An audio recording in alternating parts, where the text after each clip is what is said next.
शांति। प्रातः मुरली। बाप दादा मधुबन। मीठे बच्चे, तुम्हें अभी अल्लाह मिला है तो सुलटे बनो, अर्थात अपने को आत्मा समझो। देह समझना ही उल्टा बनना है। स्वयं परमपिता परमात्मा शिव बाबा प्रजापिता ब्रह्मा के तन में आकर के यह ईश्वरीय विश्वविद्यालय खोला है। तो परमात्मा पिता खुद कहते हैं कि बच्चे मुझे अनेक नामों से याद करते हैं। कोई मुझे शिव बोलता है तो कोई मुझे अल्लाह बोलता है। तो बच्चे तुम अभी अल्लाह के बच्चे बने हो तो सुलटे बनो। सुलटा अर्थात ही अपने को आत्मा समझना, अपने को देह समझना, यह उल्टा है कहता बाबा। प्रश्न है, किस एक बात को समझने वाले बेहद के वैरागी बन सकते हैं? बाबा कहता उत्तर में, पुरानी दुनिया अब होपलेस है, कब्रिस्तान बनना है। यह बात समझ ली तो बेहद के वैरागी बन सकते हैं। तुम जानते हो अब नई दुनिया स्थापना हो रही है। इस रुद्र ज्ञान यज्ञ में सारी पुरानी दुनिया स्वाहा होनी है।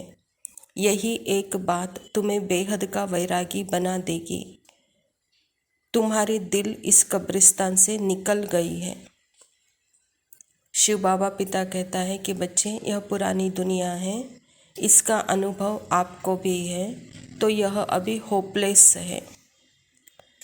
बाबा कहता इस होपलेस दुनिया में कोई आस नहीं रखो।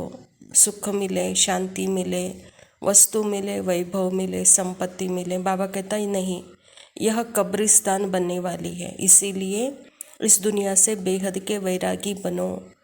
तो मैं आपके लिए नई दुनिया की स्थापना कर रहा हूँ और यह सारी पुरानी दुनिया रुद्र ज्ञान यज्ञ में बाबा कहता संपूर्ण स्वाहा होगा, अर्थात विनाश होगा। इसके पहले तुम बेहद के वैरागी बनो, इस कब्रिस्तान से दिल निकाल लो कहता बाबा। धारणा के लिए मुख्य सार है, जैसे बाप डायरेक्ट आत्माओं से बात करते हैं, ऐसे स्वयं को आत्मा निश्चय करना है। इस कब्रिस्तान से ममत्व निकाल देना है। ऐसे संस्कार धारण करने हैं जो कभी कर्म कूटना न पड़े। परमात्मा हम आत्माओं को डायरेक्ट ज्ञान दे रहे हैं, बात कर रहे हैं और स्वयं आप आत्मा हो यह निश्चय करा रहे हैं। तो परमात्मा पिता कहता है, यह आत्मस्मृति इतनी समर्थी है, ये संस्कार इतने श्रेष्ठ हैं, ये संस्कारों को धारण करो बच्चे, तो कभी आपके कर्म को कूटना नहीं पड़ेगा। ये मेरे कैसा कर्म किया, ये कैसा मेरा भाग्य है। तो आज दिन तक सिर्फ हम ऐसे बोलते रहते थे, अपने कर्मों को कूटते रहते थे, लेकिन अभी अपने संस्कारों को चेंज करने की चाबी है मैं स्वयं आत्मा। तो इस निश्चय से सदा हर कर्म करो तो संस्कार श्रेष्ठ होंगे। दूसरा पॉइंट है, जैसा बाप ड्रामा पर अटल होने के कारण किसी को भी दोष नहीं देते, गाली देने वाला अपकारियों पर भी उपकार करते, ऐसे बाप समान बनना है।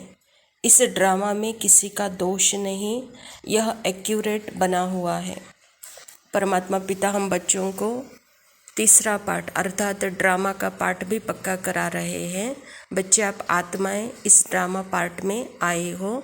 ड्रामा में जो पार्ट है, जो स्क्रिप्ट है, वह रिपीट है।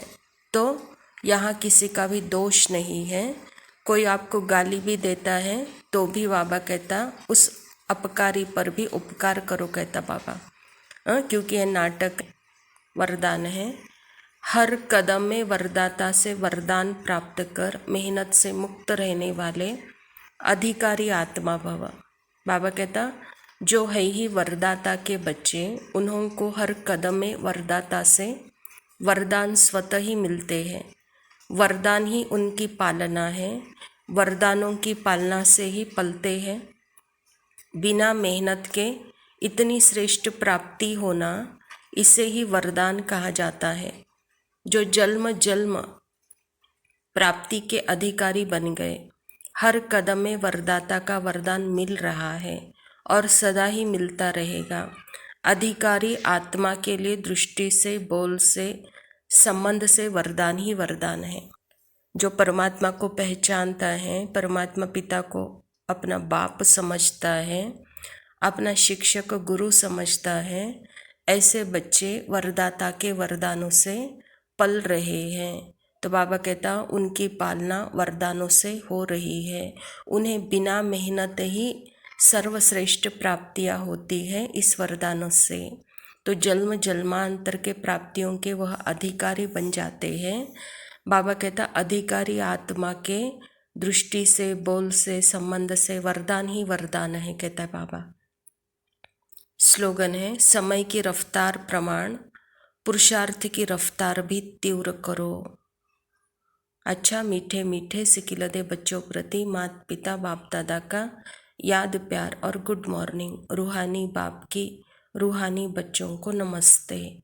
हम रूहानी बच्चों की रूहानी बाप दादा को याद प्यार और नमस्ते। लव यू बाबा, शुक्रिया। ओम शांति। ओम हरि ओम। चल हंसा उस देश जहाँ तोरे पिया बसे। पूनम है हर रात वहाँ पर, हो न कभी अंधियारा। लाखों सूरज मिलकर निस दिन करे वहाँ उजियारा। उस नगरी में नेह का निर्मल दीप जरे बिन पाती। प्रेम की बरखा छम छम बरसे, मन हर से दिन राती। बस्ती बस्ती पर्वत पर्वत ढूंढे तुम्हें निगाह।